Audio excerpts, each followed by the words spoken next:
The pact was signed, the ink of my mortality binding me to their cause for all eternity. My life as a simple man had vanished. I was now a disciple of the abyss, a vessel for the ancient laws of the earth. I sat on my bed, the darkness of my room suddenly intimate and crowded with the breath of the unseen. To comprehend the magnitude of my damnation, you must understand the hierarchy that rules the hidden world. 7 earthly kings reign supreme over the subterranean realms, each commanding a specific day of the human week. Modhib claims Monday, Mora rules Tuesday, the Crimson Lord, Abba Mahriz, dominates Wednesday. Burkhan commands Thursday, Shamharush governs Friday, Zouhri controls Saturday, and Maimun reigns over Sunday. Each king commands vast legions of demonic soldiers, served by calculating ministers and profoundly powerful sorcerers. But the terrifying truth, known only to a cursed few, is that the epicenter of their dark empire lies directly beneath the soil of Morocco. Our land is a global nexus for the unseen, where African spiritualism bleeds seamlessly into ancient Jinn mythology. Here, the kings wear different masks. The Crimson Lord is feared as Basha Hamu, and the kings of the forest are revered as the Shorfa. These were the absolute sovereigns who ordered their most elite servants, their personal sorcerers, to become my instructors. Every time I dared to glance into a mirror, I no longer saw just my reflection, I saw them. The servants manifested as shifting pillars of black smoke hovering just behind my shoulders, their presence an icy weight on my spine. They communicated through a relentless, maddening whisper that echoed directly inside my skull, sometimes growing so deafening I felt my eardrums tearing. But the dark arts require absolute purity of a twisted kind. The kings demanded that I sever my connection to the life force of the earth. I was ordered to undertake the fast of the soul, completely abandoning the consumption of meat, eggs, or anything that once carried breath.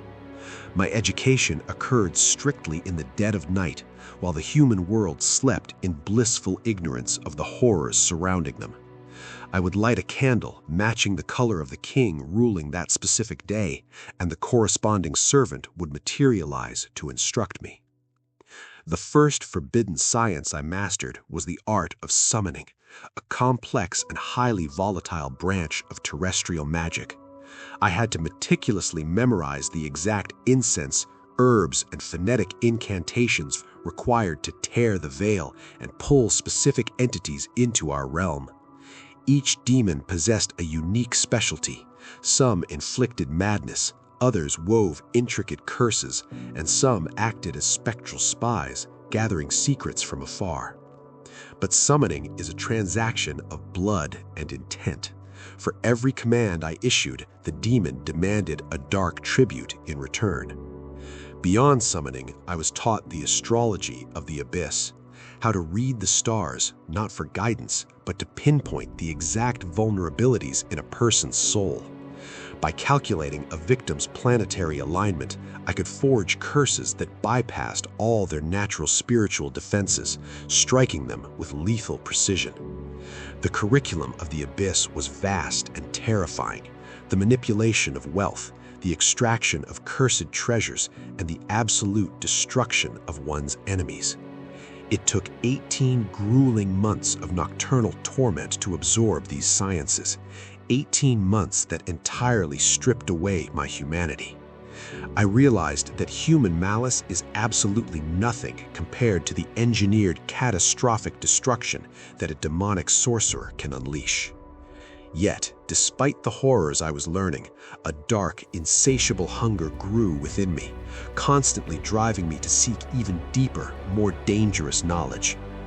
The most demanding phase of my dark education was the mastery of the Azayam, the ancient commanding incantations. These were not mere spells, they were acoustic weapons. capable of binding entire tribes of Jinn, forging impenetrable spiritual armor, or launching apocalyptic curses. To earn the right to wield an Azima, the kings demanded that I endure agonizing periods of absolute isolation, known as the Kalwa. I had no say in the location of these retreats. The servants would dictate my destination, and I was forced to obey without question. I found myself meditating in the hearts of rotting forests, shivering on the peaks of desolate mountains, and starving in the lightless bellies of ancient caves. These isolations required highly specific, disturbing rituals, utilizing rare incense and the blood of peculiar, specific sacrifices. The most terrifying Kalwa I ever endured was designed to grant me immunity and communicative power with the Marid, the towering, supreme magical titans of the Jinn. Marids bow to no king. They are ancient, chaotic forces of nature, and attempting to contact them without absolute protection is guaranteed suicide. For this specific retreat, the servants ordered me to a remote, treacherous cave, hidden deep within a flooded mountainous forest. I was forced to make the grueling trek in the dead of winter, the freezing rain and biting wind punishing my fragile human body. When I finally breached the designated cave, the walls were coated in layers of melted wax, proving I was not the first fool to seek this forbidden power. I cleared the debris, lit a small fire to stave off the lethal cold, and sat alone in the crushing, absolute silence of the wilderness. I stared into the dancing flames, the sheer absurdity and terror of my situation washing over me. If I were to die in this lightless cavern, no human would ever find my bones. I belonged entirely to the kings now. Suddenly, the heavy silence was broken by the soft thud of an object dropping onto the stone floor just inches from my leg. I turned and found a tightly rolled scroll of ancient, cracked leather, pulsing with a faint, sickening warmth. "This is the Azima of the Marid," the servant whispered directly into my brain. "This is why you are here." The manuscript was impossibly old, written in an alien, guttural language using Arabic letters, rendering it entirely incomprehensible to a mortal mind. To master this incantation, reading was not enough. I was commanded to write every single word upon a flat stone and immediately wash it away with water. I had to fast completely from dawn until dusk, and when night finally fell, the ink-stained water was the only liquid I was permitted to drink. The ink itself was a highly volatile concoction of saffron, specific blood, and toxic herbs, brewed entirely beneath the starlight, forbidden to touch the sun. I was condemned to this agonizing cycle for 13 consecutive days, trapped in the freezing dark, drinking the poisoned words of the Marid. With every passing day, the dark energy of the Azima accumulated in my veins, making my physical body feel as heavy as a corpse. When I collapsed into exhausted sleep, my dreams were hijacked by terrifying apocalyptic visions of mythical towering beasts. I saw dragons of ash and phoenixes of black flame, creatures I later realized were the Marids themselves, testing the strength of my mind in the astral realm. On the evening of the 13th day, as the sun dipped beneath the jagged peaks, I drank the final bowl of ink-stained water. Instantly, a massive, crushing pressure clamped down on my skull, and a deafening metallic static erupted in my ears. The physical weight on my chest became unbearable, a dizzying nausea overtaking me, as I heard the unmistakable crunch of heavy footsteps approaching the cave entrance. Panic seized my heart. I scrambled backwards, grabbing a heavy wooden branch, my eyes wide with primal animalistic terror. "Drop the weapon and do not move," the servant hissed violently in my mind. "Do not speak a single word to him, or you will die." I obeyed instantly, dropping the branch and forcing myself to sit still, my heart hammering violently against my ribs. A deep, vibrating chuckle echoed through the cavern, a sound that seemed to emanate from the stone walls themselves rather than a single source. It was a laugh completely devoid of human warmth, a terrifying, ancient amusement that froze the blood in my veins. A tall man stepped into the dim firelight, wearing modern, mundane clothing, jeans and a black shirt, yet his presence was suffocatingly wrong. His skin was unnaturally dark, his hair a pitch-black void, and his massive obsidian eyes absorbed the light of the fire completely. "What brings you to the edge of nowhere?" he asked, his voice a low rumble. "Has the world of men become too small for you?"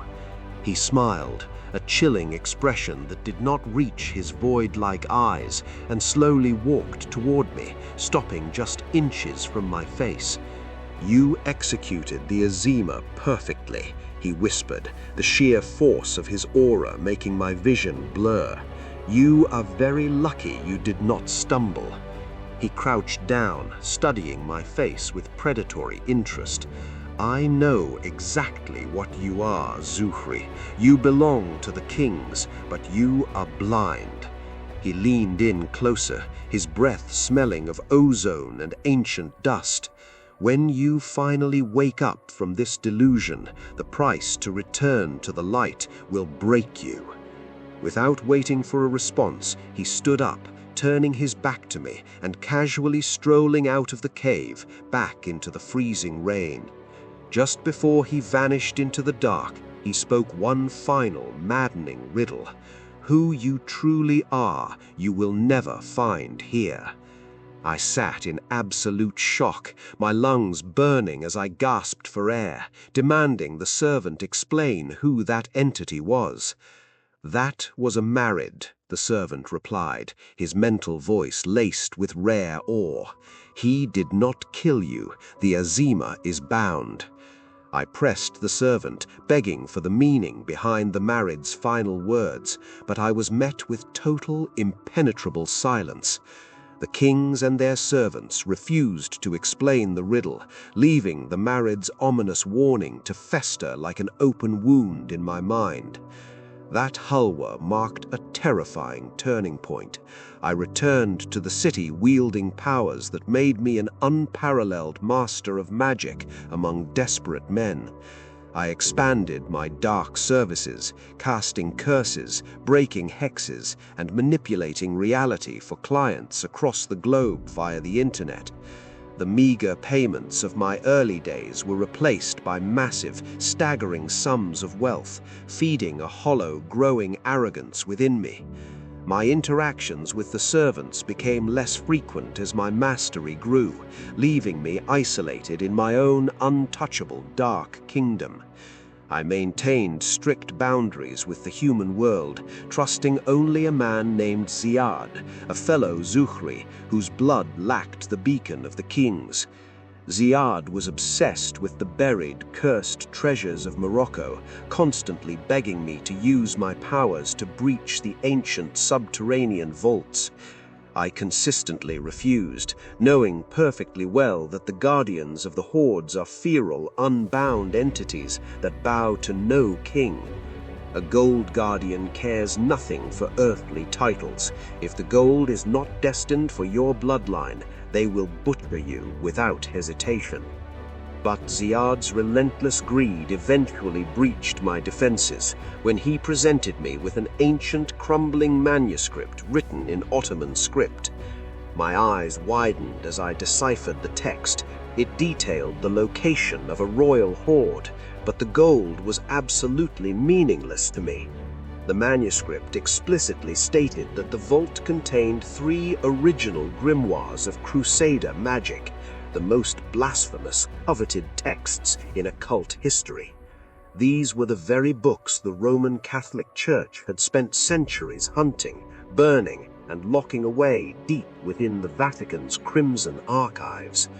to master even one of these texts in Morocco was a metaphysical impossibility, a discovery that would elevate my dark power to the absolute highest state of magic. My greed completely eclipsed my caution, my eyes scanning the rotting parchment with the desperate hunger of a starving wolf.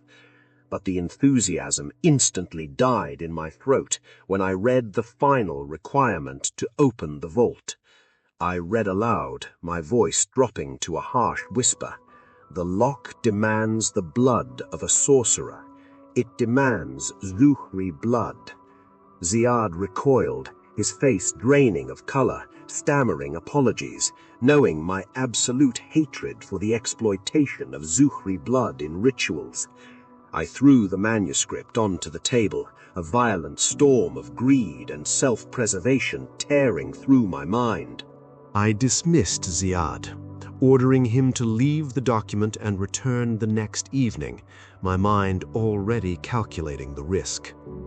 I spent the entire night consulting the servants and deploying spectral scouts to verify the existence of the cursed tomb. When Ziad returned, he found me staring obsessively at the map. "I will do it," I declared, my voice cold and resolute. I explained the horrifying layout. The treasure lay hidden in a cemetery surrounded by 7 graves. 4 graves were entirely empty, 2 contained lethal spiritual traps, and only 1 held the actual vault. "You can keep every single ounce of gold and silver," I told him, my eyes locking onto his, "but the Crusader books belong entirely to me." Ziad eagerly agreed, blinded by the promise of unimaginable wealth, completely oblivious to the catastrophic danger we were courting. He asked for the location, and when I named a bustling village in the countryside, he panicked, wondering how we could excavate a grave unnoticed. I smiled, a dark, arrogant smirk. "Gather your men on the 15th of the lunar month. I will blind the entire village." On the appointed night, Ziad's crew gathered at my home, and I handed each man a highly concentrated, protective talisman. When one of the diggers scoffed at the paper, I grabbed him violently by the collar, my eyes blazing with demonic authority. "The guardian of this vault is a Marid, and if you disrespect this ritual, he will tear your mind apart and leave you a drooling husk." The man swallowed his pride instantly, clutching the talisman to his chest, terrified by the sheer, imposing darkness radiating from me. We drove to the village in total silence, the headlights off, creeping toward the cemetery under the pale light of the moon. As we approached the perimeter, I initiated the spell of suspension, a devastating large-scale incantation meant to paralyze the surrounding area.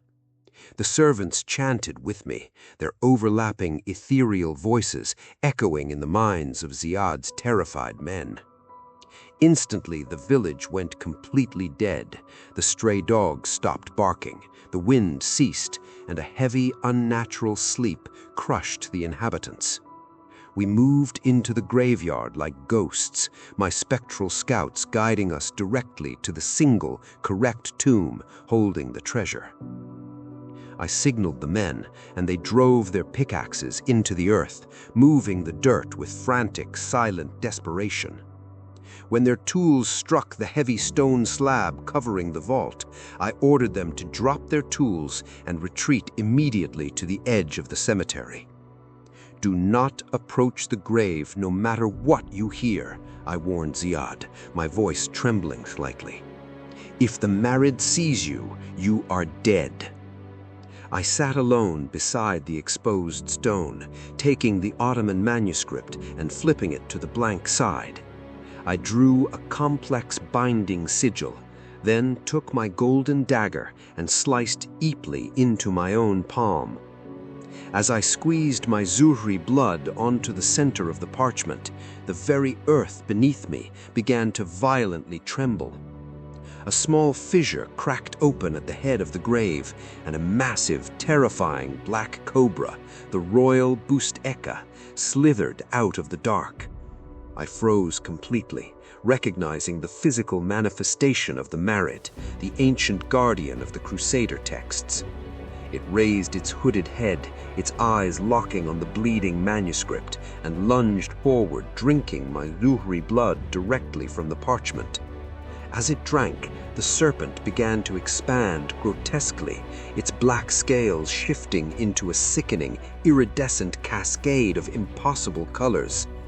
I had spoken with kings and commanded servants, but the sheer ancient power radiating from this expanding beast terrified me to my core. It finished drinking and raised its head to meet my gaze, its eyes burning with an intelligence far older than humanity. I braced myself for an attack, fearing my blood had not been enough to satisfy its ancient hunger. Instead, a deep, resonant voice echoed directly inside my mind, completely bypassing my physical ears. For 600 years I have fed upon the spiritual mercury of this vault, but your Zouhri blood is a devastating delicacy. A single drop could elevate a lesser demon to royalty. The Marid offered me a terrifying pact. It would bind itself to my bloodline for 500 years, serving my commands without question. But the condition was absolute. The pact could never be broken in life. The only way to sever the bond was to commit suicide and offer my entire body as a final sacrifice. The crushing weight of the ultimatum forced me into a corner. If I refused, the Marid would slaughter us all.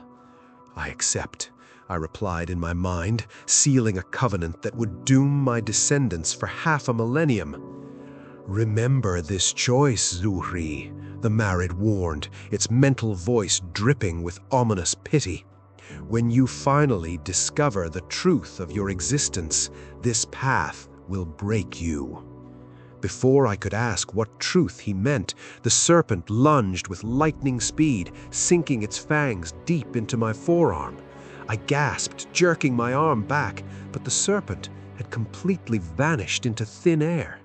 I frantically examined my arm. The phantom pain throbbed violently, but the skin was completely unbroken, leaving no physical mark.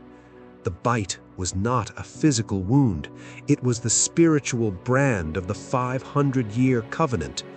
I stumbled backward, calling for Ziad and his men, my mind reeling from the catastrophic pact I had just forged. The men rushed forward, utilizing heavy iron bars to pry the massive stone slab away from the vault. Beneath the slab, the earth sparkled with a strange golden sand, burying 3 massive clay urns and an ornate wooden chest. The men completely lost their minds. They wept, kissed the dirt, and embraced me, driven to madness by the sight of the gold. I snapped them out of their delirium, warning them that the lesser Jinn of the cemetery would soon realize the vault had been breached. If we lingered, the lingering spirits would unleash a wave of psychological terror that would leave us permanently insane. We looted the gold, the ancient silver, and the vials of red spiritual mercury, leaving absolutely nothing behind. Under the suffocating blanket of the suspension spell, we vanished from the village like phantoms, hauling a king's ransom into the night. The wealth we extracted was staggering, and though I demanded absolute secrecy, my reputation exploded within the criminal underworld of treasure hunters. I became known simply as the Warden, the dark sorcerer, powerful enough to paralyze an entire village to steal its buried secrets. Ziad and his crew took their gold and vanished into the shadows, living lives of sudden, extravagant luxury. I kept the 3 Crusader grimoires, taking them back to my dark sanctuary, my heart burning with the anticipation of ultimate power. But when I finally opened the ancient, rotting covers, the anticipation turned to cold, humiliating frustration. I spent 3 agonizing days staring at the pages, unable to comprehend a single symbol, let alone the language. The servants of the kings hovered behind me, admitting in terrified whispers that the books were protected by a ward so ancient it blinded them. Even the 7 kings themselves refused to look upon the texts, terrified that the Crusader magic would pull their souls into the parchment. I sat in my room, a supposed master of the dark arts, entirely defeated by 3 rotting books of human origin. Suddenly, a sickeningly familiar hissing sound echoed from the corner of my bedroom. I turned and saw the massive, iridescent cobra, the Marid of the vault, coiled tightly in the shadows. It had shrunk in size, but the aura of devastating, chaotic power it emitted forced the servants of the kings to flee my room in absolute terror. "You took the treasure, and I drank your blood," the Marid spoke into my mind, its eyes glowing with malicious amusement. "But you are still blind to the secrets of this world and completely ignorant of the truth of your own soul." It slithered closer, its iridescent scales reflecting the dim candlelight. "I can read those books, Elias. I can unlock the crimson magic for you."